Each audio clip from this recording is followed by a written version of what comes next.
बेट्या तुझा टांगा उलटवणार, मनोज जरांगेंचा भुजबळांना इशारा. मराठा ओबीसी समाजाला महत्त्वाचं आवाहन. राज्य सरकार समोरील मराठा आरक्षणाचा तिढा अद्याप कायम असून उपोषणकर्ते मनोज जरांगे पाटील आपल्या मागण्यांवर ठाम आहेत. जरांगे यांनी राज्य सरकारला 13 जुलैपर्यंतचा अवधी दिला असून त्यानंतर आपण सरकारचं काही ऐकून घेणार नाही असं त्यांनी म्हटलंय. तुम्ही पलट्या मारल्या तर तुमचं सरकार म्या पलटी केलंच समजायचं, अशा शब्दात जरांगे यांनी सरकारला इशारा दिलाय. उपोषणानंतर रुग्णालयात उपचार घेत असलेले मनोज जरांगे आज अंतरवाली सराटी गावात आले. त्यावेळी गावकऱ्यांना उद्देशून त्यांनी भाषण केलं. मी अंतरवालीत येण्यासाठी आसुसलो होतो. मरणाच्या शेवटच्या घटकासोबत मी समाजासोबतच राहणार असल्याचं जरांगे यांनी म्हटलंय. जरांगे यांनी आपल्या भाषणातून पुन्हा एकदा छगन भुजबळ यांना टोला लगावलाय. आपल्या विरोधात कितीही जातीवाद केला, कितीही टोळ्या एकत्र आल्या तरी आपण जातीवाद करायचा नाही. अंतरवालीतील सगळा समाज आपला आहे. अंतरवालीच्या आजूबाजूला जी गावं आहेत ते आपले शिवभाऊ आहेत. आपली घडी विस्कळीत देऊ नका. तो येवल्याहून आला, तो भांडण लावेल, दंगली करेल आणि निघून जाईल, असं म्हणत जरांगे यांनी छगन भुजबळ यांना पुन्हा एकदा लक्ष केलंय. गावखेड्यातील ओबीसी मराठा एक आहे. मराठ्यांनी छगन भुजबळ यांचं दंगली घडवण्याचं स्वप्न पूर्ण होऊ द्यायचं नाही. छगन भुजबळ, छगन भाऊ तुझा असा इंगा जिरवतो, बेट्या तुझा टांगा उलटवणार, तू जेवढं करशील तेवढे मराठे एक होत आहेत, असं म्हणत जरांगे यांनी भुजबळांवर पुन्हा एकदा बोचरी टीका केली आहे.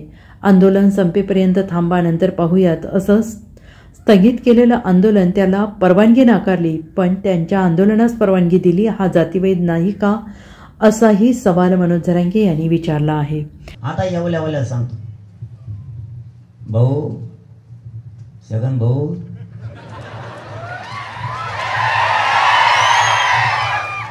तो असा इंगा जिरितो, तू आमच्यात काढी लावतो होय. मी तो ह्या लय पुढचा आहे. तू बळत म्हातारा झाला, रक्त जळलं तू अंगातलं म्हणून. बेट्या तो जर टांगा उलटा नाही बांधला तिथून पुढे नाही.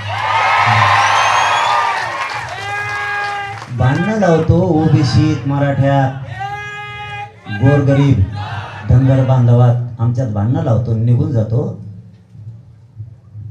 तू किती डाव टाकले, मी नाही यशस्वी होणार.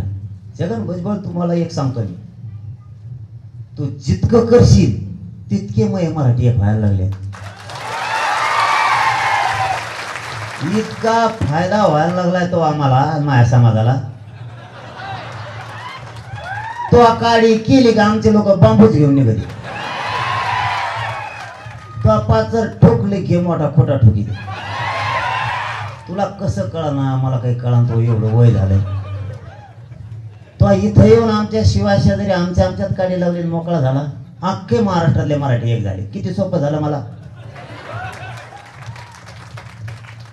कमून कळना, तुम्ही जितकं करता तितका सामाजिक होतो. परत सांगतो, ते जर गार पडले ना, आपलं गार पडत आहे. तू चेतेव म्हणा किती गभी, आमचे तितकी एक होते. त्यांनी 30-35 जण पडेल, गळेल, गुळेल गोळा केले आणि ते आपल्या विरोधात आता काम करते. आणि आता आपले फोन यायला लागलेत. मला एक पत्रकार बांधवाने प्रश्न विचारला, तुमचे फोन करते जणू रातपासून.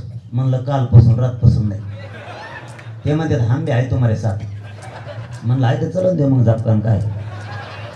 म्हणजे मराठ्याचे एक झाले. कोणामुळं? त्यांनी केली शाळा, त्याने दाखिलं ओपन, त्याने ओपन दाखिलं माझ्या संगीत घेत आणि लागलं कागद वाचायला. कागद पुढं घेतलेला, तलवारचे दिलदार बऱ्या आणि आमका झाल्या आणि तलवारी घासा.